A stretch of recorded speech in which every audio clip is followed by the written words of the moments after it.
এই জন্য আমাদের জীবনের সব ফরজের বড় ফরজ এইটা হাতে নেওয়া দরকার। দিন যতদিন কায়েম না হবে ততদিন আমাদের স্বস্তি নেই।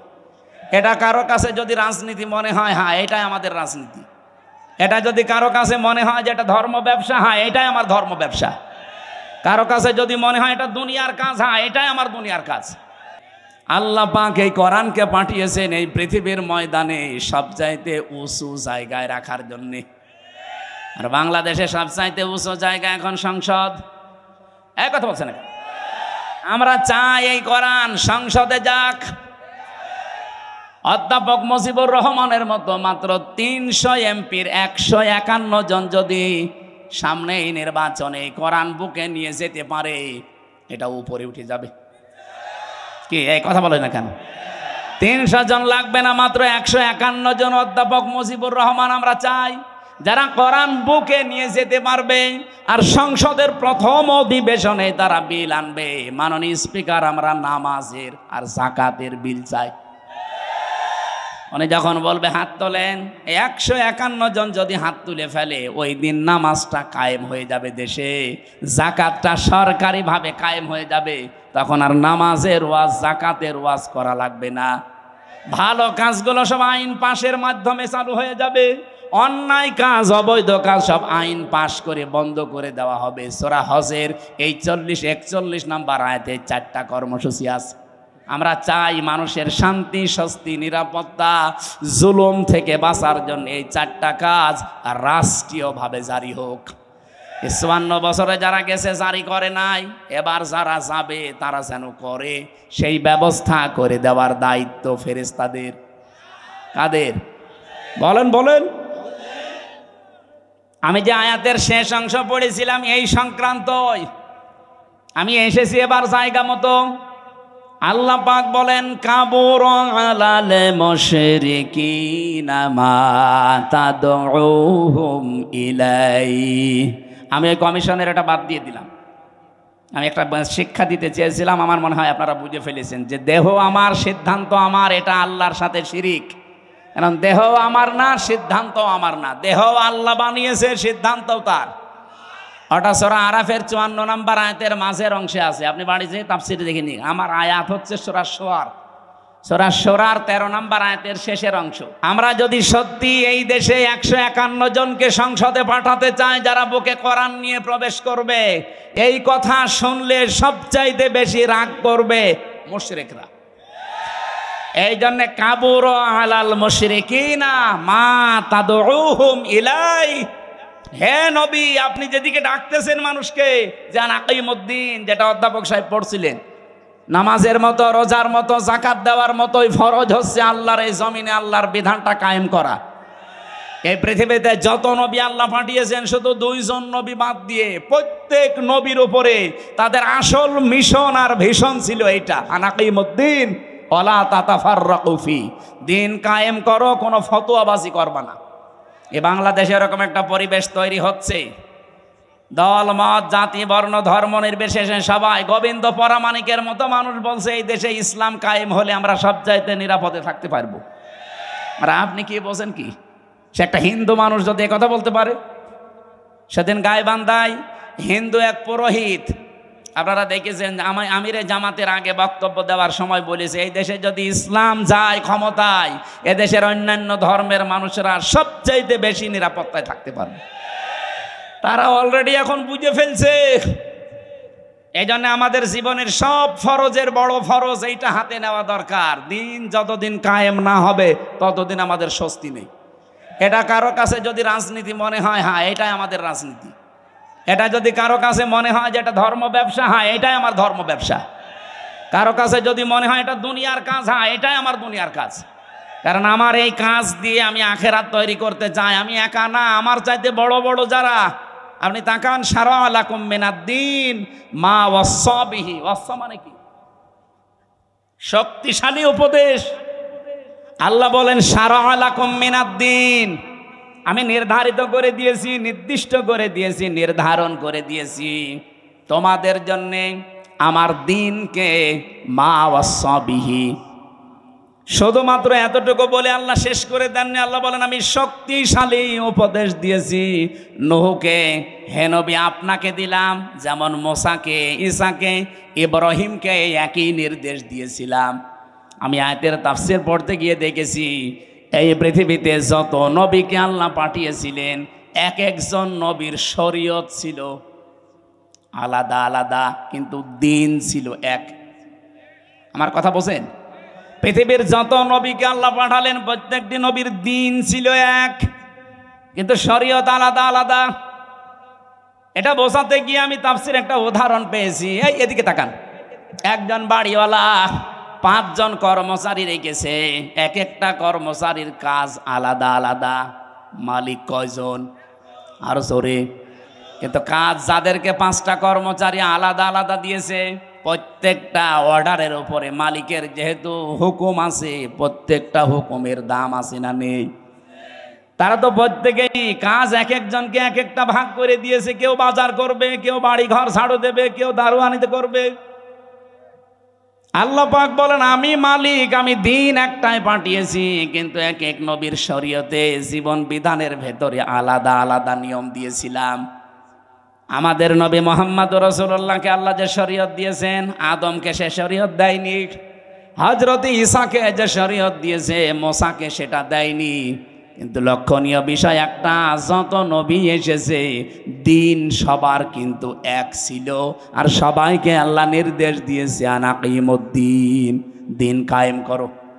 তাফসীরে আমি 2টা জিনিস এখান থেকে আরো ফলো করে পেয়েছি। এইদিকে তাকান, দিন যতদিন পর্যন্ত কায়েম না হবে তোমার ব্যক্তি, পরিবার, সমাজ, রাষ্ট্র, এলাকায়, আবার শুনেন, দিন যতদিন কায়েম না হবে তোমার এলাকায়, তোমার ব্যক্তিতে, পরিবারে, সমাজে, রাষ্ট্রে, যতদিন পূর্ণাঙ্গ দিন কায়েম করার সম্ভব হবে না, ততদিন পর্যন্ত যতটুকু দিন আছে অতটুকুই টিকিয়ে রাখার জন্য চেষ্টা করা লাগবে। না আমি বোঝাতে পারিনি, এটা একটু কঠিন। দিন এখনো বাংলাদেশে যেহেতু কোরআনের 500 আইন আছে, একটাও কায়েম নেই। আছে? হ্যাঁ, কিছু কিছু আছে হালকা। এই যে পারিবারিক আইন, যেটা বিবাহ শাদী, এটা ইসলাম দেখেই হয়। আমাদের জমি জায়গা বন্টন, এটা ইসলাম দেখেই হয়। কথা বলছেন এখানে, নাকি অন্য কোনো নিয়ম নীতি মেনে করি আমরা?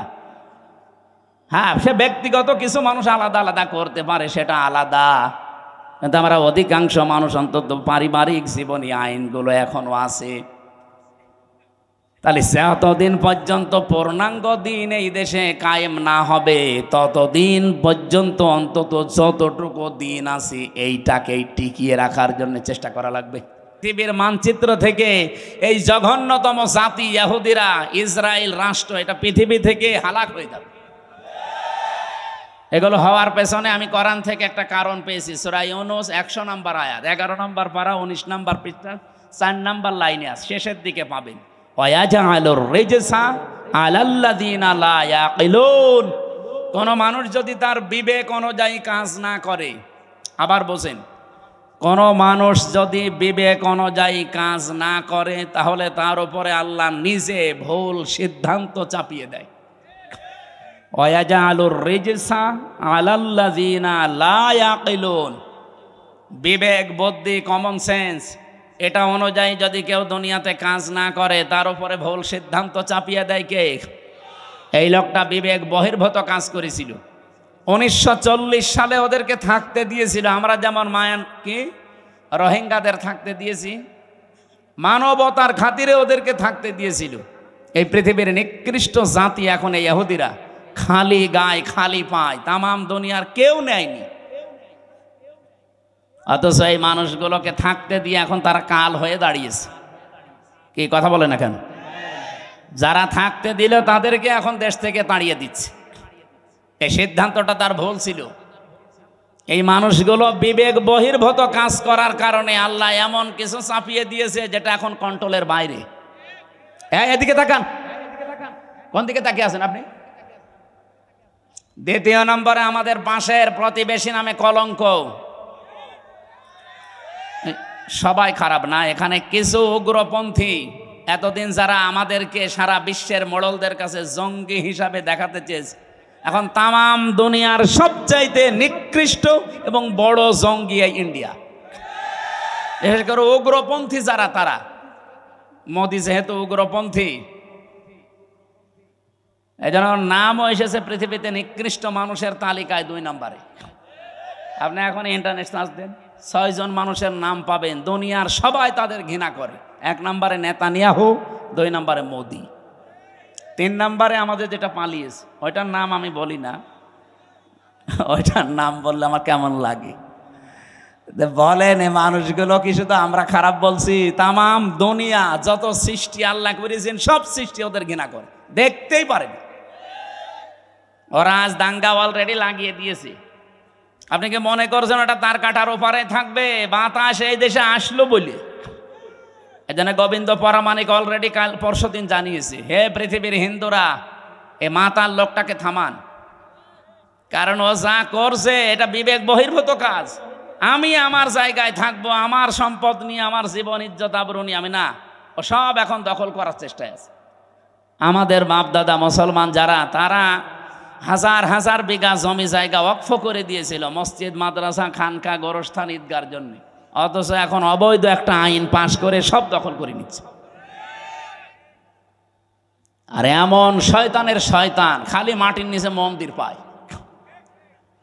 পৃথিবীর মানুষ মাটির নিচে পায় তেল, গ্যাস, সোনা, রূপা, আর ও কি পায়? খালি মন্দির পায়। তাহলে যেখানে সেখানে না, শুধু মসজিদের নিচে মন্দির পায়। এখন যদি বাংলাদেশে আমরা আওয়াজ তুলি যে ঢাকার স্বামীবাগের এই ইসকন মন্দির, এটা 1000 বছর আগে মসজিদ ছিল, এটা ভেঙে ফেলা হবে, মানবেন? আর আমরা করবও না, কারণ আমাদের এই ধর্মে এরকম বাড়াবাড়ি, জোর জবরদস্তি, এ দাঙ্গা, এগুলো আছে। লা ইকরাহা ফিদ্দিন, ধর্মে কোনো বাড়াবাড়ি নেই, যার ধর্ম সে পালন করবে। এই দেশেই তো এই জন্যে পৃথিবীতে আমাদের দেশটা আজ মানে উজ্জ্বল দৃষ্টান্ত হয়ে আছে। এই 54 বছরে আমরা আরো উপরে থাকতাম যদি প্রতিবেশী না থাকতো। এই শয়তানরা আমাদের উঠতেই দেয়নি, খালি মিথ্যা ছড়িয়েছে। মাইক্রোসফট রিপোর্ট দিয়েছে তামাম দুনিয়ার 257টা দেশ নিয়ে, যে পৃথিবীতে সবচাইতে বেশি মিথ্যা তথ্য পরিবেশন করে ইন্ডিয়া। ওরা আল্লাহর একটা একটা করে ঘর সব ভেঙে ফেললো। কতগুলো ঘর ভেঙেছে, দিকে ভেঙেছে। আমার মনে হয় আমার নিজের ঘর ভাঙলেও আমাদের মুসলমানের কাছে এত কষ্ট লাগতো না, আল্লাহর ঘর ভাঙলে আমাদের যত কষ্ট লাগছে। এই লোকটা বিবেক বহির্ভূত কাজ করছে।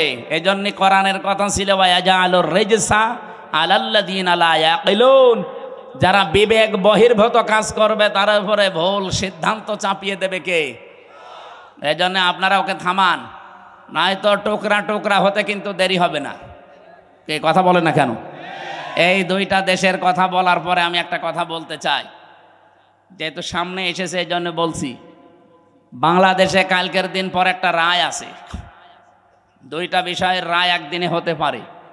নিবন্ধন এবং একটা মাজলুম মানুষ, জনাব এটিএম আজহারুল ইসলাম।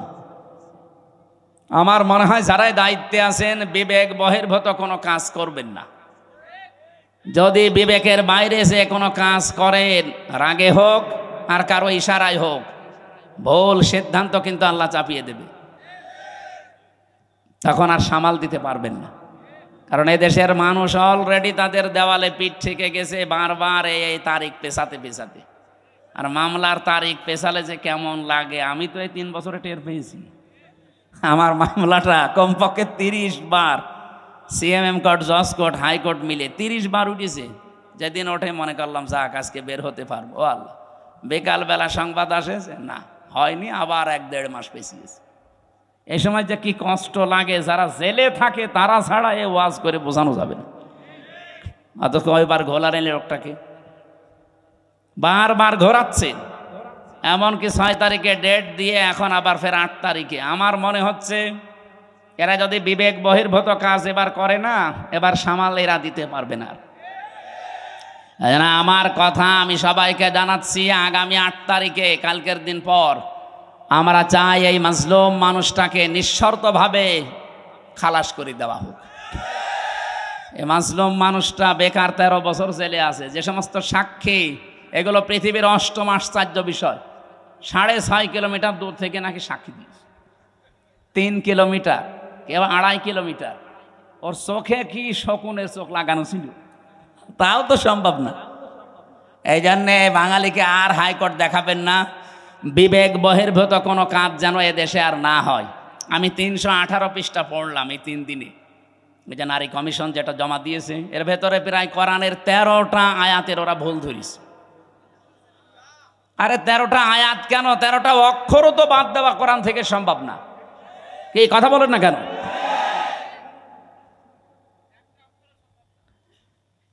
26টা আয়াতের বিরুদ্ধে ওরা মামলা দিয়েছিল, ভারতে কেস করেছিল যে এগুলো বাতিল করা লাগবে। আর এরা অলরেডি 13টা আয়াতে হাত দিয়েছে। এদের পেছনে কোনো রাঘব বোয়াল আছে, অথবা এরা মানসিক বিকারগ্রস্ত, মেয়াদ উত্তীর্ণ গাঁজা খেয়ে ফেলিস। মেয়াদালা গাঁজা খেলেও তো মানুষ, আমি তো দেখি লালনের মাজারে পুলিশে পাহারা দেয়, মেয়াদালা গাঁজা খাইতে, এই জন্য ওরা চুপচাপ থাকে। আর এরা এ মেয়াদ উত্তীর্ণ গাঁজা খেয়েছে, এই জন্য এমন এমন কথা দিয়েছে। এ মানে পড়ার পরে আমার আশ্চর্য লাগছে, এরা কি বাইরে থাকার মতো সুস্থ মানুষ? এদের তো পাবনায় পাঠানো দরকার। ওরা লিখেছে যে স্বামী স্ত্রীর যে মিলন, এই মিলনে যদি স্ত্রী রাজি না থাকে, স্বামী যদি সহবাস করে জোর করে, তাহলে তার বিরুদ্ধে ধর্ষণের মামলা দেওয়া হবে। ধর্ষণের মামলা যদি দেয়, রায় হবে কি? ফাঁসি। কথা বলছেন এখানে যে একজন বিচারপতি আন্দাজে ফাঁসি দেবে, সাক্ষী লাগবে না। আর স্বামী স্ত্রীর বিষয়টা তারা 2 জন ছাড়া কেউ জানে। এখন ওখানে তো আমার মনে হয় ইউটিউবারদের দিয়ে রাখা লাগবে যে দেখ কি এরা কি খেয়ে কথা বলে, আমি বুঝি না। অথচ এটা পড়া কোরআন শরীফের একেবারে একেবারে মানে টাটকা বিরোধী কথা। সূরা নূরে কি নেশার ভেতরে আছে স্বামী স্ত্রীর যে ব্যবহারের নিয়ম নীতি, অথচ পুরা তারা পাল্টাতে চায়। 2 নম্বরে তারা লিখেছে যে দেহ আমার, সিদ্ধান্ত আমার। এটা কোরআনে কারিমের প্রায় 8টা আয়াতের বিরুদ্ধে। আমি নিজে যতটুকু পড়েছি, আলা আলাহুল খালকু ওয়াল আমরু ইনিল হুকমু ইল্লা লিল্লাহ, এরকম 8টা আয়াত সরাসরি কোরআনের বিরুদ্ধে ওরা কলম ধরেছে। ওরা বলতে চায় দেহ আমার, সিদ্ধান্ত আমার। আর আল্লাহ বলেন এ সৃষ্টি আমার, সিদ্ধান্ত আমার। দেহ আপনার, আপনাকে কে বলেছে?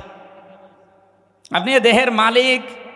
আমি এই যে 33 বছর বয়স আমার, বলেন তো 34 বছর আগে হামজা নামে উল্লেখ করার মতো আমি কিছু ছিলাম না। 92 সালে আমি জন্ম নিয়েছি, অথচ 91 সালেও হামজা নামে আমি এখানে বসার যোগ্যতা রাখতাম না। আমার মা বাবা দায়িত্ব পালন করেছে, তারা শুধু বিছানায় ছিল, এই বাকি যা করার সব করেছে আমার আল্লাহ। আল্লাহ বলেন মায়ের রেহেমের ভেতরে বাবার এই বীর্যটা যখন দ্রুত গতিতে এখানে এসে হাজির হয়, কমপক্ষে এটা 40 দিন 40 দিন 40 দিন 40 পাল্টাতে থাকে। 120 দিনে আমি আল্লাহ এইটাকে কমপক্ষে 4-8টা জিনিস বানিয়ে ফেলি। আপনি যদি এখানে কম্পিউটার ভেড়াতেন, স্ক্রিন দিলে আমি একটা একটা করে আপনাকে দেখাতে পারতাম। বাবার এই নাপাক পানিটা দিয়ে আল্লাহ যে 4টা জিনিস বানায়, এটা সূরা তরিকের ভেতরে আছে। ফালিয়ানজুরিল ইনসানু মিম্মা খুলিক, খুলিকা মিম্মা ইন দাফিকি ইয়াখরুজু মিন বাইনিস সুলবি ওয়াত তারাইব। এক একটা শব্দ যদি ভেঙে ভেঙে আপনি অর্থ করেন, দেখবেন সুলবন 1 বচন দিয়েছেন, তারাইব দিয়েছেন বহু বচন।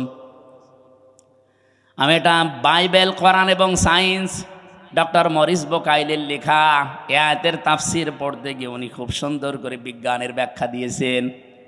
পড়ার পরে আমার মনে হচ্ছিল এতদিন আমি যেভাবে পড়েছিলাম, এটা পড়ি কোরআন শরীফ একেবারে হাতে কলমে জিবরাইল আমারে শেখাচ্ছে। বাবার এই নাপাক পানিটা যখন যেতে থাকে, বিজ্ঞান এখন দেখাচ্ছে কম্পিউটার দিয়ে কমপক্ষে 40,000 হামজা তৈরি হওয়ার ক্ষমতা রাখে 1 ফোঁটা বীর্য। মায়ের জরায়ুর যে দেওয়াল আছে, এখানে ধাক্কা লেগে হয়তো অনেকে পড়ে যায়, যেতে পারে না ওই রেহেম পর্যন্ত। হয়তো কারো একটা যায়, দুইটা যায়, পাঁচটা যায়। এই পৃথিবীতে 13টা পর্যন্ত সন্তান জন্ম দিয়েছে এক মহিলা ক্যালিফোর্নিয়ায়। এর উপরে আর কেউ পারে নাই। বলেন তো 40,000 মানুষ একটা ফোঁটার ভেতরে আমার আল্লাহ লুকিয়ে রেখেছে। যদি মায়ের পেটে জায়গা থাকতো আমার আল্লাহ 40,000 সন্তানই ওখান থেকে বের করত। আমি ওই দিন থেকে যে প্রতিযোগিতা আরম্ভ করেছি, আমাকে কেউ হারাতে পারে নাই। আমার নিজেরই ভাই বোন কিন্তু 40,000-এর ভেতরে মাত্র আমি হামজা একা বেঁচেছিলাম। বাকি 39,999 জন সব ওই দেওয়ালের সাথে ধাক্কা লেগে মরে গেছে। আল্লাহ পাক ওখানে আমাকে নিয়ে প্রথম 40 দিনে সুম্মা খালাকনান নুতফাতান আলাকাতান ফাখালাকনাল আলাকাতা মুদগাতান ফাখালাকনাল মুদগাতা ইযামা ইলা আখিরি আয়াত। সূরা মুমিনুনের ভেতরে আছে। আল্লাহ পাক বলেন আমি নিজে ওইটা দিয়ে 4টা জিনিস বানাই, চুল, রগ, হাড় আর পর্দা। আর মায়ের রেহেমের যে কারারি মাকিন বলা হয়, যেখানে হাতের স্পর্শ লাগে না, এই জায়গায় একটা থলি আছে, নাপাক পানির থলি। এইটা দিয়ে আমি আল্লাহ 4টা জিনিস বানাই, রক্ত, গোশত, চর্বি আর চামড়া। 4 8টা জিনিস এক হয় 120 দিনের ভেতরে। তখন আমি আল্লাহ নিজের পক্ষ থেকে কমপক্ষে 5টা জিনিস আমার বান্দার জন্য দান করি। وَجَعَلَ لَكُمُ السَّمْعَ وَالْأَبْصَارَ وَالْأَفْئِدَةَ ইলা আখিরি আয়াত। এই তথ্যটা আছে সূরা নাহালের ভেতরে 14 নম্বর পারা, 14 নম্বর পৃষ্ঠা, 13 নম্বর লাইনের 78 নম্বর আয়াতের মাঝের অংশে আছে। আল্লাহ বলেন শ্রবণ শক্তি, দর্শন শক্তি, বাক শক্তি, আকেল শক্তি আর ঘ্রাণ শক্তি, এই 5টা আমি আল্লাহ আমার রব নামের কারণে তোরে ভিক্ষা দিয়েছি। যদি একটা কম দিতাম, দুনিয়ায় তুই আসতিস কিন্তু পূর্ণাঙ্গ হয়ে না, অপূর্ণাঙ্গ হয়ে। বলেন তো রব নামের কারণে যে 5টা জিনিস আল্লাহ দয়া করে আমারে দিলেন, যদি দর্শন শক্তি না দিত তাহলে আমি আসতাম কিন্তু কানা হয়ে। অনেক কানা মানুষ আসে না? বলেন বলেন।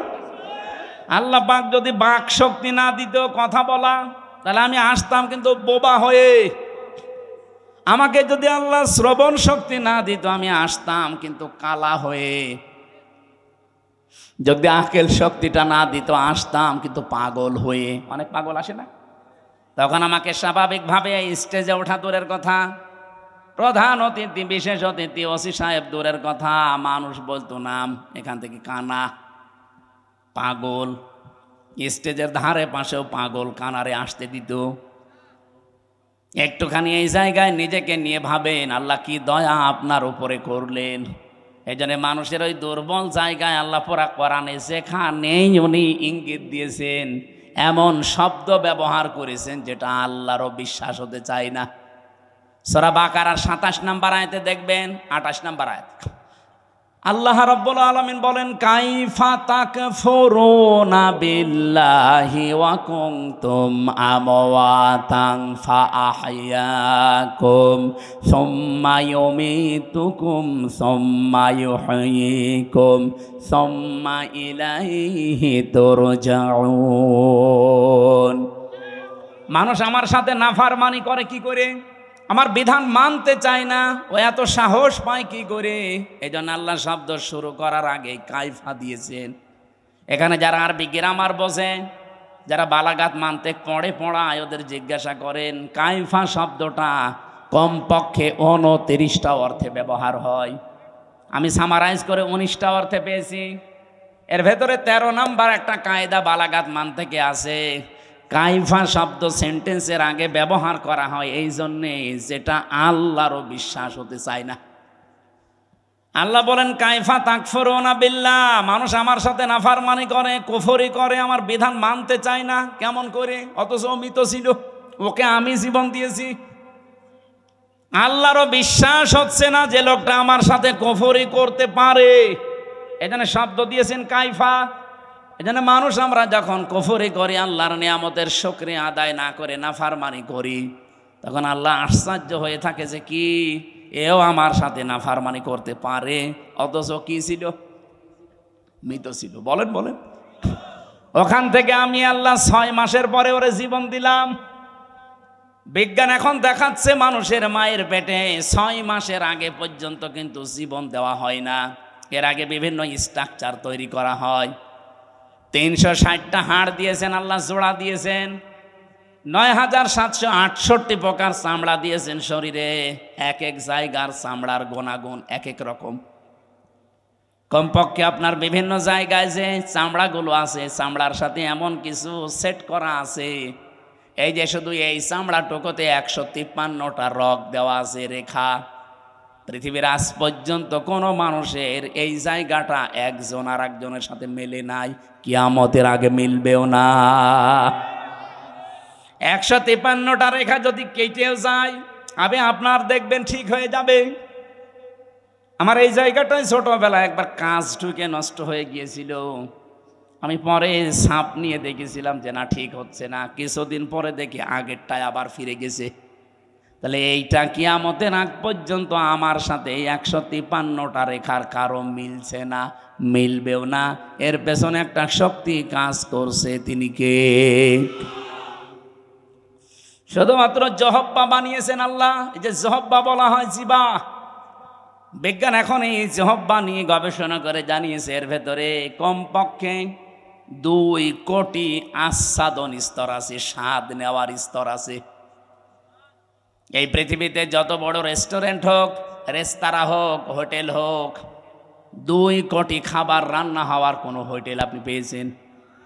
হ্যাঁ, আমি এই বয়সে আমার মনে হয় কতগুলো দেশ আমি ঘুরে আসলাম, পৃথিবীর কোনো উন্নত দেশেও এত প্রকার খাবার আমি পাইনি। সর্বোচ্চ খাবার পেয়েছি 180 প্রকার। এই যে গাজীপুরের কাপাসে একটা হোটেল আছে নিরিবিলি, তোতামিয়া, ও খাবার রান্না করে 180 প্রকার পর্যন্ত খাবার ওর হোটেলে আমি পেয়েছি।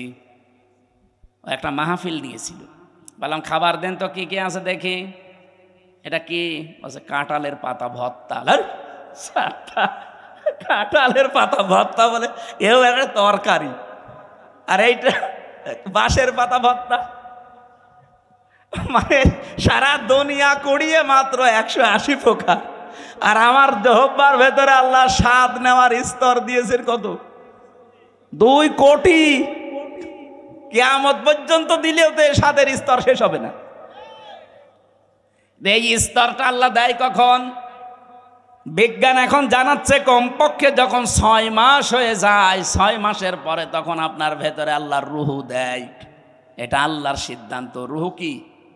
আল্লাহর হুকুম বা সিদ্ধান্ত। ওরা যে বলছে সিদ্ধান্ত আমার, দেহ আমার, আরে ভাই দেহ আপনার না, সিদ্ধান্ত আপনার না। এ দেহ বানিয়েছে ওই যে শুরু থেকে কে বলেন তো? আরো জোরে বলেন। মা বাবার কি দায়িত্ব ছিল? সূরা ওয়াকিয়ার ভেতরে আছে, ওরা শুধু বিছানায় ছিল, এই শেষ। বাকি যা করছে ওখান থেকে, সেই বীর্য থেকে হামজা পর্যন্ত কে? 6 মাস পরে যখন ক্ষুধার উদ্রেক দেখা দেয়, আল্লাহ পাক তখন নিজে খাবার সরবরাহ করার জন্য, তার যে রাজ্জাক নামটা আছে, ওই রাজ্জাক নামের কারণে দুনিয়ার কোনো খাবার দিলে তো আপনি হজম করতে পারবেন না, কারণ আপনার দাঁত নেই। আছে? এই জন্য মায়ের মাসিক অসুখ বন্ধ করে দিয়ে ওই নাপাক রক্তটা আল্লাহ মুখ দিয়ে দেয় না, নাভির ভেতর দিয়ে পাস করে আমাকে বাঁচিয়ে রাখে। নবীজি বলেন আল্লাহ মুখ দিয়ে না দিয়ে নাভি দিয়ে দিয়েছে কেন জানো? পৃথিবীতে আল্লাহর বান্দারা এসে যেন এই মুখ দিয়ে কোনো নাপাক জিনিস ভেতরে না দেয়। অথচ আমরা আল্লাহর এমন বান্দা যে আল্লাহ মায়ের পেটের ভেতরে মুখটা পবিত্র রেখে দিয়েছে, নাপাক রক্ত মুখ দিয়ে দেয়নি, নাভি দিয়ে দিয়েছে। অথচ এসে এখানে কত মানুষ এই মুখে নাপাক জিনিস দেয়। বলেন তো, সুদের টাকা আর ঘোষের টাকা এটা পাক না নাপাক? এখানে কত মানুষ বসে আছে, টাকা ছেড়ে রাখে আর টাকা আসে। এটা কি বলে না? এটার আর একটা নাম আছে। বলেন তো, এই যে 1000 টাকা যারা ছেড়ে দিয়েছেন, মাসে মাসে 100 টাকা 200 টাকা করে বেশি দেয়, এই কাজে যারা আছেন এই টাকাটা পান, এটা কি নাপাক না পাক? যারা এগুলো করছেন তাদের ছেড়ে দেওয়া লাগবে, নয়তো আপনি নবীর হাদিস অনুযায়ী মায়ের সাথে জিনা করছেন। কারা কারা এই কাজে আছেন হাত তোলেন তো। এই এলাকা তো ভালো মনে হচ্ছে, আলহামদুলিল্লাহ। তাহলে তো ওসি সাহেবের কাছে অনেক নালিশ যায় না মনে হয়, এলাকা অনেক ভালো, একটা লোকও নেই। যারা এই যে নাপাক জিনিসগুলোর ভেতরে অন্যতম আর একটা এলাকায় চলে কিনা আমি জানি না, বেড়ি আছে, এটা ছেড়ে দেবে, এটা বদ অভ্যাস। ওটা খেলে মুখ পর্যন্ত আমার মনে হয় গন্ধ হয়ে যায়। যারা খায় তারা তো টের পায় না, যারা পাশে দাঁড়ায় তারা টের পায়। আপনি একটু চিন্তা করেন না, আপনার এই নাভির ভেতর দিয়ে আল্লাহ পাস করে আপনাকে বাঁচিয়েছে, কেন মুখ দিয়ে ওটা দিতে পারতো না? আল্লাহ জানে যে আমার বান্দা এই নাপাক জিনিস আমি মুখ দিয়ে দিলে এ মুখটা নাপাক করে ফেলবে। আমি চাই এটা পবিত্র থাক দুনিয়ায়, যে আমি আল্লাহর পবিত্র নাম যেন উচ্চারণ করে। সুবহানাল্লাহ বলতে পারেন নাই? 6 মাসের পরে যখন রুহু এসে গেছে, খাবারের উদ্রেক দেখা দেয়। আল্লাহ পাক বলেন খাবার তো এভাবে চলতে থাকে, আস্তে আস্তে আমি আল্লাহ নিজে তখন আকৃতি বানাই। ওয়াল্লাযী ইউসাউবিরুকুম ফিল আরহামি কাইফা ইয়াশা ইলা আখিরি আয়াত। সূরা আলে ইমরান 3 নাম্বার পারা, এটা 9 নাম্বার পৃষ্ঠা 6 নাম্বার লাইনের 6 নাম্বার আয়াতের প্রথম অংশে আছে। আল্লাহ বলেন তিনি সে আল্লাহ যিনি মায়ের পেটের ভেতরে তোমাদের আকৃতি তৈরি করেন। তোমার যে আকার আকৃতি এটা পৃথিবীর কেউ বানায়নি, এটা আমার আল্লাহর নিজের সিদ্ধান্তে তৈরি হয়েছে। এই জন্য পৃথিবীর যত সৃষ্টি সবচাইতে সুন্দর সৃষ্টি মানুষ। কথা বলে লাকাদ খালাকনাল ইনসানা ফি আহসানি তাকওয়িম। পৃথিবীতে সবচাইতে সুন্দর করে আল্লাহ বানিয়েছে মানুষের এই চেহারাকে। এত সুন্দর আর পৃথিবীর কোন সৃষ্টির ভেতরে আপনি পাবেন না। কিন্তু এই সুন্দর চেহারার মানুষগুলো যখন নিচে নামতে থাকে, সুম্মা রাদাদনাহু আসফালা সাফিলিন, এরা এত নিচে নামে যে পশু পাখি পর্যন্ত এত নিচে নামে না। আমি যে কথা তুলেছিলাম ওইদিকে যাবো ইনশাল্লাহ। দল মত জাতি বর্ণ ধর্ম নির্বিশেষে আজকের এই অনুষ্ঠান, এটা কি শুধু মুসলমানদের জন্য সাজিয়েছেন? না, অন্য ধর্মের যদি কেউ এসে থাকেন, নাকি এই থানায় অন্য ধর্মের মানুষ নেই? আছে। অন্য ধর্মের কেউ যদি এসে থাকেন আপনাকে ওয়েলকাম জানাচ্ছি। আমার যতটুকু বাস্তবতায় আমি দেখেছি, আমার মনে হয় কোনো মানুষ যে ধর্মই মেনে চলুক, ও যদি একটু বিবেকটা কাজে লাগায়, তাহলে পৃথিবীর 4,500 ধর্ম আছে, কোনো ধর্মে তার এই বিবেকে সাই দেবে না যে আমি থাকি। শুধু মান বলবে, টেনে আসবে যে আমি এই পৃথিবীর শান্তির ধর্ম ইসলামে যেতে চাই। কয়েকদিন আগে যশোরে এক কলেজের অধ্যাপক, বিসিএস ক্যাডার, ওনারা বলেছিলাম যে স্যার আপনাকে মুসলমান হওয়া লাগবে না, আপনি শুধু আমাদের ধর্মীয় গ্রন্থ কোরআন শরীফটা একটু বুঝে বুঝে পড়বেন। আপনি বাংলায় পড়েন, ইংরেজিতে পড়েন, যেভাবেই হোক বুঝে পড়বেন। 3 মাস পরে দেখি আল্লাহর বান্দা মুসলমান হয়ে গেছে। ওনারা জিজ্ঞাসা করলাম আপনি 3 মাসের সময় নিলেন না হঠাৎ? বলছে আমি কোরআন শরীফের পুরাটা আমি আনাকম জানাকম পড়ি নাই, বুঝে বুঝে পড়েছিলাম। পুরাটা পড়ার পরে আমার বিবেক আর মানে নাই। আমি দেখলাম যে আমার ধর্মে যেটা 12 মাসে 13 পূজা করি আমরা, আমার দেবতার কোনো অভাব নেই। 33 কোটি দেবতা আমাদের। কত? আপনি যদি ওনারে বলেন যে স্যার একটু নাম বলেন তো কয়টা, আমার মনে হয় 33টার নামও বলতে পারবে না। অথচ এখানে আমরা মক্তবে যারা পড়ে এদেরকে জিজ্ঞাসা করেন আল্লাহর নাম কয়টা, অন্তত 99টা তো বলবেই, বলবে না? আল্লাহর নাম কয়টা? না না, 5,000-5,000-এর উপরে আমরা তাফসিরে পড়েছি। আল্লাহর নাম 5,000-এর উপরে। আমরা 99টা কায়দায় পেয়েছি, তো এটাই বলি।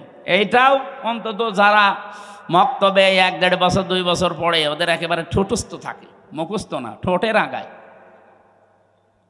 আর মক্তবে যারা শুরু করে তাদেরকে এই নামের গুণাগুণগুলো শিক্ষা দেওয়া হয়, যে রব মানে সৃষ্টিকর্তা, রব মানে প্রতিপালক, রব মানে আইনদাতা, রব মানে অভিভাবক, রব মানে উকিল।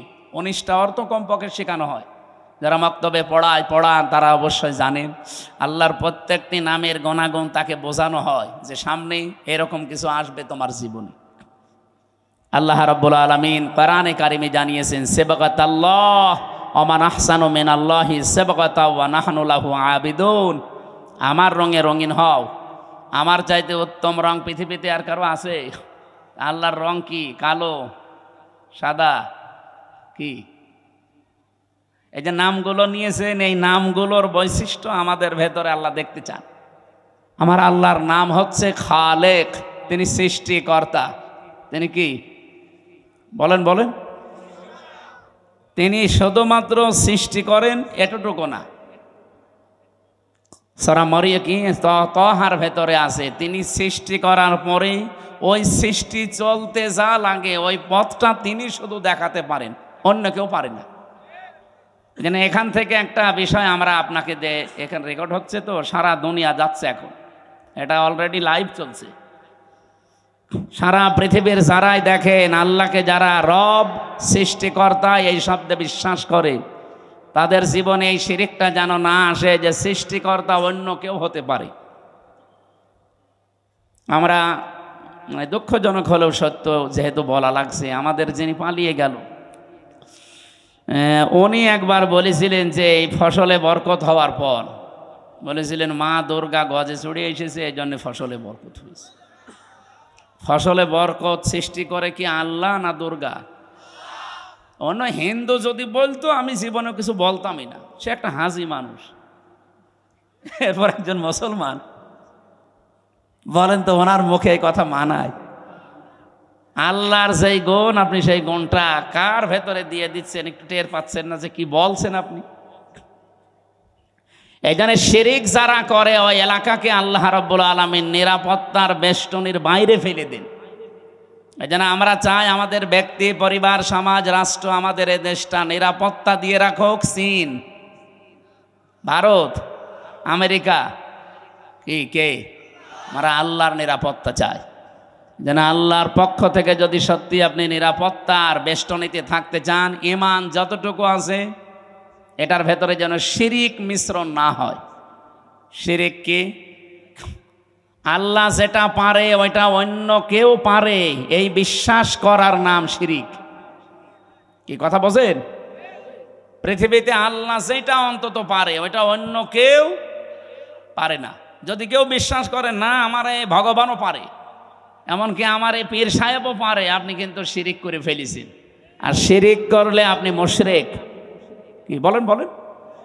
আর মুশরিক হলে তার জন্য আল্লাহর বানানো জান্নাত হারাম, তার বানানো জাহান্নাম ওয়াজিব।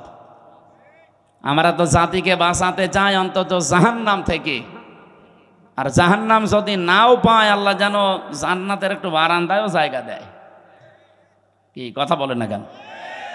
জান্নাতে এরকম একটা অনুষ্ঠান আল্লাহ নিজেই করবেন, আর নিজে থাকবেন সভাপতি, বিশ্বনবী হবেন প্রধান অতিথি। যারা জান্নাত পাবে তারা থাকবে শ্রোতা, অন্য কেউ ঢুকতে পারবে না। দাউদ আলাইহিস সালাম নিজের কণ্ঠ দিয়ে সূরা তাহা তেলাওয়াত করে অনুষ্ঠান উদ্বোধন করবেন। আমাদের নবী সূরা রহমান থেকে তেলাওয়াত করবেন, আর মহান রব্বুল ইজ্জাত ওয়াল জালাল নিজের কণ্ঠ দিয়ে সূরা ইয়াসিন তেলাওয়াত করে তার ওই জান্নাতি শ্রোতাদেরকে শোনাবেন। 50 আলফা সানাহ মিম্মা তাউদ্দুন।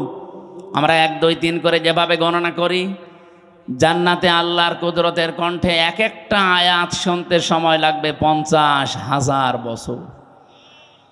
জান্নাতের যত নিয়ামত আছে মানুষ ভুলেই যাবে।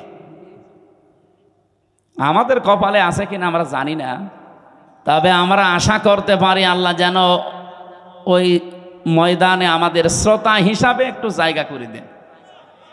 বলেন আমিন। হ্যাঁ দেবে। আপনার জীবনে এমন কোনো কাজ যদি থাকে যেটা আল্লাহ ছাড়া আর আপনি ছাড়া আর কেউ জানে না, আল্লাকা সিররুন ইনদাল্লাহ বাইনাকা আনতা ওয়া বাইনাল্লাহ, আল্লাকা সাদাকাতুন তাখফা লা ইয়ালামুহা ইল্লাল্লাহ। কবি বলছে এমন কোনো কিছু তোমার জীবনে আছে, সাদাকা হোক, নেক কাজ হোক, যেটা আল্লাহ ছাড়া আর তুমি ছাড়া কেউ জানে না। এরকম গোপন কিছু কাজ করে রাখবে। আমি এক ওসি সাহেবকে পড়াতাম বিশ্ববিদ্যালয়ে যখন ছিলাম, ওই 10 সালে। উনি আমার মাঝে মাঝে এই প্রশ্নটা করতেন যে দুনিয়ায় এমন কিছু গোপন কাজ করব, কেউ জানে না, কিয়ামতের দিন যেন এটা নেওয়া যায় মালিকের কাছ থেকে। ওই দিন থেকে আমি এই কবিতাটা মুখস্থ করেছিলাম, এখনো পর্যন্ত নাড়া দেয় আমার অন্তরে। কথাটা অনেক দামি কথা না? আপনি গোপনে এমন কিছু করে রাখবেন যেন অন্য কেউ জানে না। ওই যে পাহাড়ের যে 3 যুবকের ঘটনা আমরা শুনি, তাদেরকে আল্লাহ মুক্ত করেছিলেন তাদের গোপন এই নেক কাজের কারণে। তারা 3 জনেই গোপনে আল্লাহকে খুশি করার জন্য এমন এমন নেক কাজ করেছিলেন যেটা আর কেউ জানতো না। আল্লাহ রাব্বুল আলামিন ওই 3টা নেক কাজের ওসিলা দিয়ে তারা এই গোপন কাজের যেই দোয়া করেছেন, এত বড় বিশাল বিপদ যেখানে মরণ ছাড়া উপায় ছিল না, ওই বিপদ আল্লাহ কাটিয়েছেন, কালো মেঘ দূর করে দিয়ে তাদেরকে আল্লাহ বাঁচিয়ে দিয়েছেন। এই জন্য এমন এমন কাজ জীবনে করে রাখবেন। এই যে যারা সেজদা দেন, রাতের বেলা উঠে একটু নিরিবিলি, পৃথিবীর সব ঘুমিয়ে গেছে, এমন একটা সেজদা লাগাবেন, অন্তত এক সেজদায় যেন 1 ঘন্টা কেটে যায়। আমি জেলখানায় থাকতে এই 3টা বছর বহু সেজদা এমন পেয়েছি, মানুষকে নিচেও দিয়েছে, মজাও লাগে একটা আলাদা। আপনি 45 মিনিট 1 ঘন্টা সেজদায় পড়ে থাকেন, কিছু বলাও লাগবে না, শুধু এমনি পড়ে থাকবেন, মনে হবে আল্লাহর কুদরতি পাই আমি পড়ে আছি। একটা আলাদা অনির্বচন সুখ আপনাকে আল্লাহ দান করবে, যেটা কিনতে পাওয়া যায় না। আল্লাহ আমাদের জীবনে এরকম কিছু গোপন নেকির কাজ করার তৌফিক দেন, বলেন আমিন।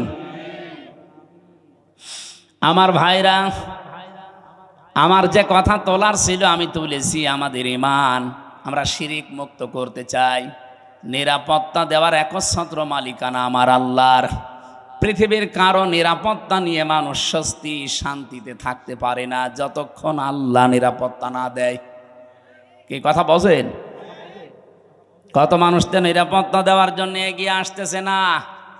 বাংলার মানুষেরা যতদিন পর্যন্ত আল্লাহর এই নিরাপত্তা আপনি না পাবেন, বাইরের যত বড় উন্নত রাষ্ট্র নিরাপত্তা দিয়ে তাদের নিরাপত্তারই তারা গ্যারান্টি দিতে পারছে না। আজকে ইসরায়েলে দেখেছেন, আজকে 12:30টার সময় কি ভূমিকম্প। অলরেডি একদিকে দাবানল জ্বলছে, আর একদিকে ভূমিকম্প। ওদের 112টার উপরে উন্নত মেশিন কাজ করছে, পানি, ঔষধ এবং এই যে স্প্রে দিয়ে আগুন লেভাতে সক্ষম হচ্ছে না। কারণ এই আগুন তো আর হামসা ধরায়নি, আগুন ধরিয়েছে কে? সারখার হয়ে যাচ্ছে পুড়ে। ওদের বিশ্ব রোড বন্ধ হয়ে গেছে, জেরুজালেমের রাস্তা বন্ধ হয়ে গেছে। এভাবে যদি আর সর্বোচ্চ সপ্তাহখানিক ওরা কন্ট্রোলে আনতে না পারে, এই বাংলাদেশে নিচে নামে নাই আসিয়ার মতো 7 বছরের মেয়েকেও যারা ধর্ষণ করতে ছাড়ে না, ওরা কি মানুষ না জানোয়ার? জানোয়ার বললেও ভুল হবে, কারণ জানোয়ারও অত নিচে নামে না।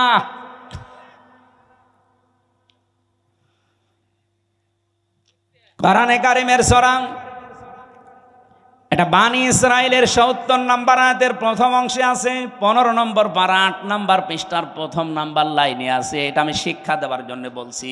ওয়ালাকাদ কাররামনা বানি আদম, আল্লাহ পাক বলেন বনি আদম সন্তানকে আমি আল্লাহ সম্মানিত করেছি। কে? আরো জোরে। বনি আদম সন্তান হলেই হবে, সে কোন ধর্ম মানে ওটা তার ব্যাপার, কিন্তু বনি আদম সন্তানকে আমি সম্মান দিয়েছি। আল্লাহ এখানে বলেন না যে আমি মুসলমান সন্তানকে সম্মান দিয়েছি, না।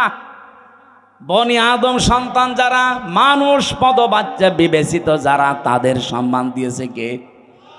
কিন্তু দুঃখজনক হলেও সত্য, এই বাংলাদেশে এই সম্মানিত সৃষ্টি মানুষের সম্মান নিয়ে সবচাইতে বেশি সিনিমিনি খেলা হয়েছে। 54 বছর তো বটেই, 15.5 বছর আরো বেশি। আমরা চাই আগামীতে এই সম্মানিত সৃষ্টি আল্লাহ যাদের সম্মান দিলেন, এই বনি আদম সন্তানের সম্মান নিয়ে কেউ যেন সিনিমিনি খেলতে না পারে। আমার কথার অর্থ আপনি বুঝেছেন? আপনি না বুঝলেও এরা বুঝেছে। আগামীতে কেউ যেন এদের সম্মান নিয়ে সিনিমিনি খেলতে না পারে, সেই ব্যবস্থা করা লাগবে। যারা এই ব্যবস্থা ভেঙে দিয়েছিলেন, ওইটা আবার জোড়াতালি দেওয়া লাগবে। আল্লাহর কথা তো অনেক ওজন, আপনি টের পাননি, আমি অনেক ভেতরে চলে গেছি। এই সম্মানিত সৃষ্টির সম্মান আমরা চাই। এদের শান্তি, স্বস্তি, নিরাপত্তা, কল্যাণ আমার আল্লাহর পক্ষ থেকে। যে মানুষগুলো তাদের ঈমানের সাথে শিরিক এবং জুলুম মিশ্রণ করবে না, তাদের জন্যে। জুলুম কি? যেই জিনিস যেখানে রাখা দরকার ওইটা ওই জায়গায় না রেখে অন্য জায়গায় রাখার নাম জুলুম। এই যে মাথার এই টুপিটা থাকা দরকার মাথায়, এটা যদি কেউ পায়ের কাছে রাখে টুপির সাথে জুলুম। এই কথা বলছেন না কেন? আমার স্যান্ডেল আমি পেছনে রেখে দিয়েছি, এটা থাকার দরকার পায়ের কাছে, এটা যদি আমি মাথায় নিয়ে বসে থাকি, এটা এই স্যান্ডেলের উপরে জুলুম। কারণ যেখানে যার স্থান ওইটা ওই জায়গায় রাখা লাগবে। এখন সেইটাও যদি হাত ছাড়া হয়ে যায়, ওরা যে 318 পৃষ্ঠার রিপোর্ট দিয়েছে পুরাটা পড়ে আমি নিজের এই ছোট মাথায় পেয়েছি প্রায় 13টা কোরআনের আয়াত ওরা পাল্টিয়ে ফেলেছি। এগুলো মানলে নাকি অবিচার হবে, বৈষম্য হবে। ইসলাম মানলে যদি বৈষম্য হয় তাহলে কোন ধর্ম মানলে বৈষম্য দূর হবে বলেন তো দেখি? পৃথিবীর অন্যান্য ধর্মের কিতাবগুলো একটু টাচ করেন। ইহুদিদের ধর্ম আছে, খ্রিস্টানদের ধর্ম আছে, এই মুশরিকদের ধর্ম আছে, বৌদ্ধদের ধর্ম আছে। এদের ধর্মীয় গ্রন্থগুলো যতটুকু পারেন পড়েন। আমি বিশ্ববিদ্যালয়ে থাকাকালীন একটু টাচ পেয়েছিলাম, ওরা সবগুলো জায়গায় বৈষম্যের শিকার করে আছে। ওদের মেয়েদেরকে বিবাহের সময় যা দিয়ে দেয় ওইটাই শেষ, অথচ বিবাহের সময় মেয়েদের বাড়িতে, এদিকে তাকান, বিবাহের সময় মেয়ের বাড়িতে মেয়ের বাবার কাছ থেকে ছেলে পক্ষের লোক যদি একটা পানও তার সন্তুষ্টি ছাড়া খায়, এইটাও পায়খানা খাওয়ার মতো হারাম। যেটা আমরা এই যে বরযাত্রী বলে চালিয়ে দেই, কোথায় পেয়েছেন ভণ্ডামি? এটা হিন্দুদের থেকে এসেছে এই বরযাত্রীর নিয়ম। মুসলমানদের বিয়েতে কোনো বরযাত্রী যাবে না, মুসলমানদের বিয়েতে হবে অলিমা। আর অলিমা কি ছেলের বাড়ি হয় না মেয়ের বাড়ি? হ্যাঁ, ছেলের বাড়ি। এলাকায় কি বরযাত্রী যাওয়ার সিস্টেম আছে? এটা বন্ধ করা লাগবে। কোন বাড়িতে এখন আর বরযাত্রী যাওয়া যাবে না, কারণ মেয়েদের সম্মান মর্যাদা নবীজি নিজে এত বাড়িয়ে দিয়েছেন। বিশ্বনবী যতগুলো বিয়ে করেছিলেন তার চারটা মেয়ে তিনি বিয়ে দিয়েছেন, একটাকেও তিনি বরযাত্রী খাওয়াননি। উনি করেছেন নিজে অলিমা, জামাইদেরকেও করিয়েছেন অলিমা। সুতরাং আজকে থেকে তওবা করেন, আমরা বরযাত্রীর দাওয়াত পেলে আর যাব। আমার সাথে একটা ছেলে থাকে, বলছে হুজুর এই ওয়াজ আর 2 দিন পরে করবেন, আমার বিয়েটা হয়ে যাক। জায়েজ যেটা নেই, জায়েজ নেই তো জায়েজ নেই, ওইটা আমি জায়েজ করবো মানে? আজকে থেকে হারাম। এতদিন নাই না জেনে খেয়েছি, এখন আমরা আর খাবো? বরযাত্রী যাবেন? অলিমা করেন, আমি যাচ্ছি আসি, দরকার হয় 5 দিন ধরে খাওয়ান, অসুবিধা নেই। সম্মানিত মা বোনেরা, আপনাদের এই জায়গায় নারী কমিশন হাত দিয়েছে। কত সম্মান আল্লাহ কোরআনে কারিমে নবীজির হাদিসে সূক্ষ্মভাবে আল্লাহ দিয়েছেন। যদি আপনার নিজের সম্মান আপনি বুঝতেন, নিজের এই মর্যাদা ফিরে পাওয়ার জন্য আন্দোলন করতেন। আর ওরা কি কমিশন বানিয়েছে, নারীদের আরো ঠকিয়েছে। ওরা বলে যৌনকর্মী যারা তাদেরকে শ্রমিকের মর্যাদা দেওয়া লাগবে। ওরা শ্রমিক হয় কি করে? তাহলে কালকে তো ঢাকায় তো এসে পুলিশকে বলবে যে ভাই স্যার আমরাও শ্রমিক, আমাদেরও কম কষ্ট নেই ডাকাতি করতে। কি ডাকাতি করা কষ্ট না? তারাও তো তাদের কাজের স্বীকৃতি চাইবে ইউনূস সাহেবের কাছে, যে আমাদেরকেও স্বীকৃতি দেন, আমরাও শ্রমিক, আমাদেরও ঘাম ঝরে। এইটা না করে যদি ওনারা, এই যে 1 লক্ষ যৌনকর্মী আছে সারা বাংলাদেশ মিলে, সরকারি জরিপ, এই 1 লক্ষ মানুষকে, ওই মানুষগুলো সরকারিভাবে যারা টাকা বিভিন্ন জায়গায় ব্যাংকে পড়ে থাকে, ছাতা পড়ে যায়, কেউ জানে না, ওই টাকাগুলো নিয়ে নিন। জাকাতের মাধ্যমে হোক, এককালীন দানের মাধ্যমে, জোর করেই নিন, দরকার টাকা পড়ে থাকবে কেন? কাইলা একুনা দৌলাতাম বাইনাল আগনিয়া মিনকুম, আল্লাহ বলেন আমি চাই না এক জায়গায় অর্থ সম্পদ টাকা পয়সা জমা হয়ে থাক, এটা ছড়িয়ে যাক, এটা কাজে লাগুক। সুতরাং এই টাকাগুলো আমার মনে হয় রাষ্ট্রীয়ভাবে সব আদায় করে 1 লক্ষ মেয়েদের পুনর্বাসন করা দরকার। কে কথা বলেন না কেন? হয় ওদের 2টা করে গরু কিনে দেন, 5টা ছাগল কিনে দেন, অথবা সেলাই মেশিন কিনে দেন, এমব্রয়ডারি করার জায়গা করে দেন। ওরা নিজেরা হালাল কর্মজীবন তৈরি করে সংসার করে দুনিয়ায় সম্মানের সাথে বেশি থাক। খুব বেশি না, মাত্র 1 লাখ আছে সারা বাংলাদেশ মিলে। গোপনে গোপনে যেগুলো আছে ওগুলো বাদ দিলাম। এই কাজ আপনারা কোন নিয়মে লিখলেন? এটা কোরআনের বিরুদ্ধে আছে, এমনকি মানব অধিকারেরও বিরুদ্ধে। যারা এই যে রাজবাড়ী গোয়ালন্দ ঘাটে যারা কাজ করছে, যশোরে কাজ করছে, নারায়ণগঞ্জে কাজ করছে, এই মানুষগুলো যারা যায় এখানে, এরা কি মানে নিয়ম নীতি মেনে যায়? আপনারা ওসব বুঝবেন না, আপনাদের বলার দরকার নেই। এই কাজগুলো যারা করছেন কিছুদিন পরে দেখবেন এদের HIV এইডস হবে। তা আপনি তো একটা জাতিকে ধ্বংস করার রাস্তায় নামিয়ে দিচ্ছেন। আমি আরো নিচে নামতে পারতাম, নামলাম না। বাস্তবতা এইটাই, মেয়েদের যে সম্মান ওরা আসলে বোঝে না। ওরা নিজেরা তো আমার মনে হয় মেয়ে না। ওদের 10 জনের চেহারা দেখলাম টিভির পর্দায়, একটাকে আমার মেয়ে মনে হয় না। মেয়েদের তো একটা কাটিং কুটিং থাকে, কোন কাটিং এর মেয়ে লোক? এখানে যারা পুরুষ মানুষ আছে, আমার মনে হয় আমি আওয়াজ দিলাম যে পুরুষ যারা পুরুষ প্যান্ডেলে আসেন, মহিলা যারা মহিলা প্যান্ডেলে যান। আর যারা যে বিড়ি খেয়ে বেড়াচ্ছে, ওরা কি? ওরা পুরুষও না মহিলাও না, ওরা কি? হিজড়া। আমার মনে হয় ওই 10 জন যে কমিশনে আছে এগুলো একটা মেয়ে লোকও না, পুরুষও না, ওই হাফ। এই জন্য উল্টা পাল্টা রিপোর্ট দিয়েছে। এদের রিপোর্ট মানা তো দূরের কথা, এ কমিশনই বাংলার মানুষ মানে না। এই কথা বলেন না কেন? ওদের কমিশন যদি মেনে এই বিবেক বহির্ভূত কাজ করা হয়, এমন দাবানল জ্বলবে না। ওরা তো 112টা মেশিন দিয়েও পারছে না, আপনি সারা দুনিয়া এনেও পারবেন না। আমি ইঙ্গিত দিলাম, আশা করি আপনি বুঝেছেন। এরকম কোনো বিবেক বহির্ভূত কাজ এই দেশে আমরা কেউ করব না, সাপোর্টও করব না। তাহলে ভুল সিদ্ধান্ত আল্লাহ নিজে চাপিয়ে দেবেন, তখন কন্ট্রোলের বাইরে চলে যাবে। আল্লাহ আমাদের হেফাজত করুন। তা আমরা বলছিলাম দিন যতটুকু আছে এতটুকু টিকিয়ে রাখা লাগবে। এইটাও একটা আনাকিমুদ্দিন, পূর্ণাঙ্গ যতদিন কায়েম না হয়। যেহেতু এই দেশে এখনো অলিমার সিস্টেম নেই, না আছে আছে কিছু কিছু জায়গায়। স্যার আপনি কি অলিমা করেছেন? এনে একজন করেছে, এ স্যারে অনেক করিনি, অনেক বর যাত্রীর দান্দায় আছে। আমিও তো ওনার মতোই। আমি বেশি মানুষ নেইনি, মাত্র 7-8 জন নিয়েছি।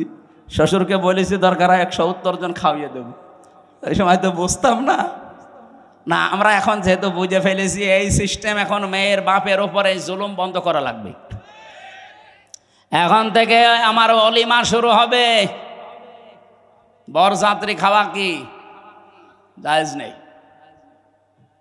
এমন মেয়ের বাবা খাওয়াতে, কেমন মেয়ের বাবা এমন পাগল আছে যে আপনার মতো 500 পাগলকে খাওয়াবে? আমি বারবার এ কথা বলছি কেন, আমার মেয়ে 3টা, আমার বাঁচা লাগবে না। না, একটু ট্রেনে করলাম, অন্তত যাদের ছেলে আছে তারা এখন বুঝে মরুগা, আমি তো বেঁচে যাব। মেয়ের বাবার অনেক সম্মান। নবীজি বলেন কেউ মেয়ের বাবাকে ছোট চোখে দেখবা না, মেয়ের বাবাকে খারাপ কথাও বলবা না, কারণ আমি নবী মুহাম্মদুর রাসূলুল্লাহ নিজে মেয়েদের বাবা। সুবহানাল্লাহ বলতে পারেন না? কোন ঘরে যদি একটা মেয়ে লোক আসে, সঙ্গে সঙ্গে 4 জন ফেরেশতা চলে আসে। কোন পরিবারে একটা ছেলে এসেছে, সঙ্গে সঙ্গে একটা ফেরেশতা আসবে, এ কথাও নেই। আর 4 জন রহমতের ফেরেশতা এসে মেয়েটার মাথায় হাত বলিয়ে বলে এটা দুর্বল দেহ থেকে এসেছে, এই মেয়েটাকে যারা আদর ভালোবাসা স্নেহ দেবে, দিন শেখাবে, একে যারা খাওয়াবে পরাবে প্রতিপালন করে সৎ পাত্র দেখে পাত্রস্থ করবে, কিয়ামতের দিন আমি নবী আর ওই মেয়ের গার্জিয়ান এইভাবে পাশাপাশি জান্নাতে থাকবে। কোন ছেলের ব্যাপারে এমন কথা হাদিসে আছে? নেই। এই জন্য মেয়ে হলে যারা রাগ করেন, মন খারাপ করেন, করবেন না ভাই। আমি নিজে সহ যাদের মেয়ে আছে আমরা খুশি হব যে আল্লাহ আমাকে দয়া করে জান্নাতের অধিকারী বানিয়েছেন। বলেন সুবহানাল্লাহ।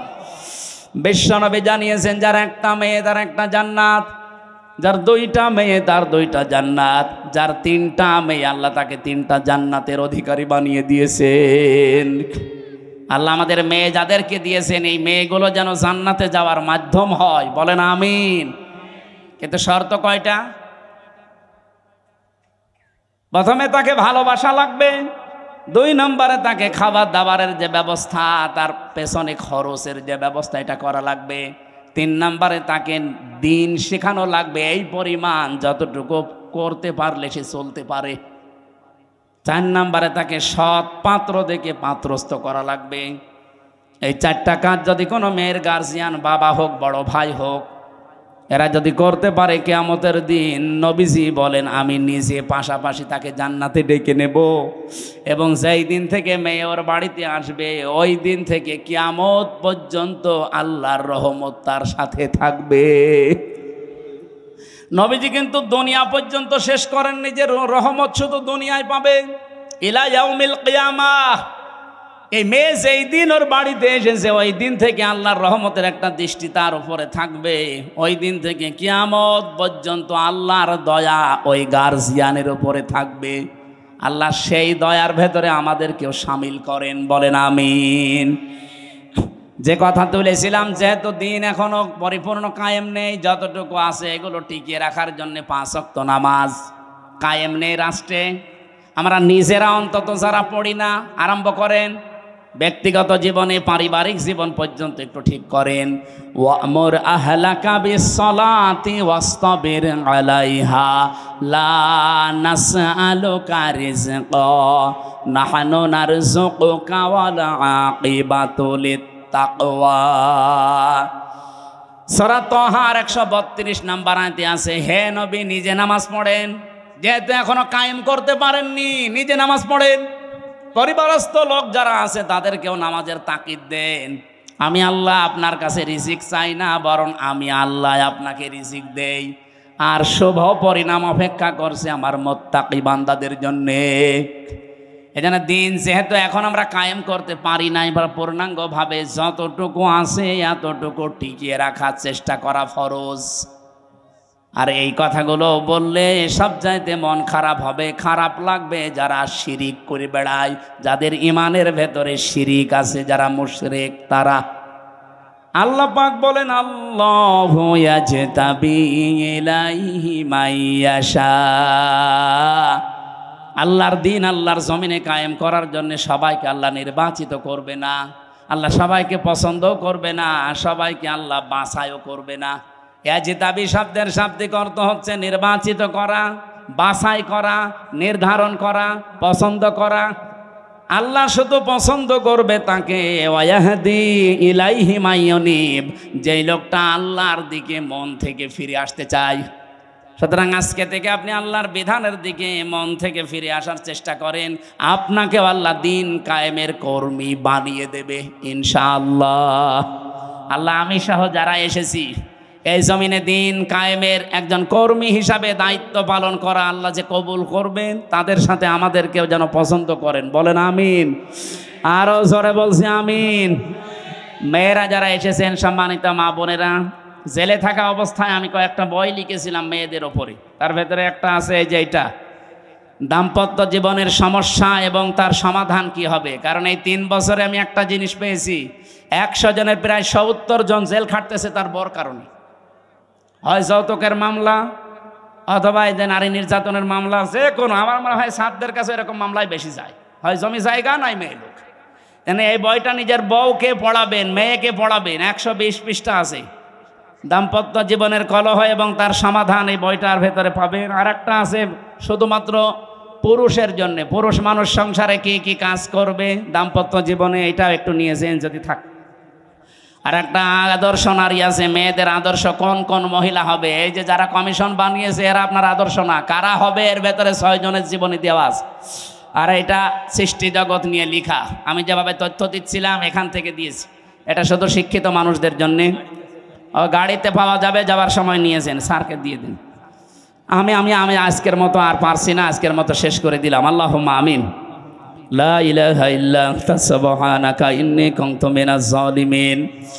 লা হাওলা ওয়ালা কুওয়াতা ইল্লা বিল্লাহিল আলিয়্যিল আযীম। রব্বুল আলামিন, রাত 11:30 বাজতেছে, গভীর রজনী, সামনে আমাদের তাহাজ্জুদের নামাজ, ফজরের নামাজ, সকালে কর্মজীবন আছে। এই জন্য আমরা শেষ করে দিয়েছি। যতটুকুই বললাম আল্লাহ দুনিয়ায় আমল করার সুযোগ দাও। এ বিশাল আয়োজনে তুমি যদি খুশি হয়ে থাকো, কোরআনের এই প্রচারে সওয়াবগুলো বিশ্ব নবীর রওজায় পৌঁছিয়ে দাও। দুনিয়ার মাটির নিচে যারা ঈমান নিয়ে ঘুমিয়ে গেছে এদেরকে মাফ করে দাও। রব্বুল আলামিন মাহফিলের সম্মানিত সভাপতি সহসভাপতি যারা এসেছে মাওলানা সিরাজুল ইসলাম সহ প্রত্যেককে তুমি মাফ করে দাও। মাহফিলের প্রধান অতিথি অধ্যাপক মুজিবুর রহমান, বিশেষ মেহমান অধ্যাপক আব্দুল খালেক সহ যত অতিথি এসেছে আল্লাহ অতিথিদেরকেও তুমি অমরের মতো কবুল করো। মাহফিলে আজকে প্রশাসনের যে ভাইগুলো এসেছে, বিশেষ করে আমাদের অভিভাবক জনাব আফজাল হোসেন, এতানোর থানার সম্মানিত অফিসার ইনচার্জ সহ যত ভাইরা এসেছে, নিজেদের বাবা মা আত্মীয় স্বজন ভাই বোন স্ত্রী পুত্র ছেড়ে দিয়ে বাংলার বিভিন্ন প্রান্তে যারা দায়িত্ব পালন করে জনগণের জান মাল ইজ্জত আবরু হেফাজতের জন্য, তাদের বাড়ি ঘর স্ত্রী পুত্র সন্তানাদি আল্লাহ তুমি পাহারাদার হয়ে যাও। তাদের শরীরকে তুমি জনগণের জন্য সুস্থ রাখো। পরা দায়িত্বটাই এবাদত হিসাবে কবুল করে নাও। যত মানুষ আমরা দূর দূরান্ত থেকে আসলাম, আমাদের যাওয়া আশায় তুমি বরকত দাও। কোরআনের এই আয়াতটা জীবনে পঙ্খানো মেনে চলার সুযোগ দান করো। মা বোনদেরকে খাদিজাতুল কুবরার মতো বানিয়ে দাও। এ মাহফিলে বরণ্যের সদস্য যারা কাজ করেছে, এদেরকে যে মা পেটে নিয়েছে মায়ের পেট খাদিজার মতো বানিয়ে দাও। এলাকায় মাটির নিচে যারা এই ঘুমিয়ে আছে কোরআনের ইজ্জতে মাফ করে দাও। মাওলানা আব্দুল আওয়াল সহ নামনা জানা যত আলেমরা এখানে কথা বললেন, আলেমদের কাতারে তুমি কিয়ামতে শামিল করে দাও। 3টা বছর কারাগারে এবং রিমান্ডে আমি অসুস্থ হয়ে গেছি, আল্লাহ আমাকে আগের অবস্থায় ফিরিয়ে দাও। বাংলার জমিনটা তোমার কালাম দিয়ে চলছে, দিন কায়েম হয়ে গেছে, এটা দেখে মরার সুযোগ দাও। বারাকাল্লাহু লানা ওয়া লাকুম ফিল কোরআনিল আযীম। জীবনের শেষ কথা যেন এটা বলতে পারি, লা ইলাহা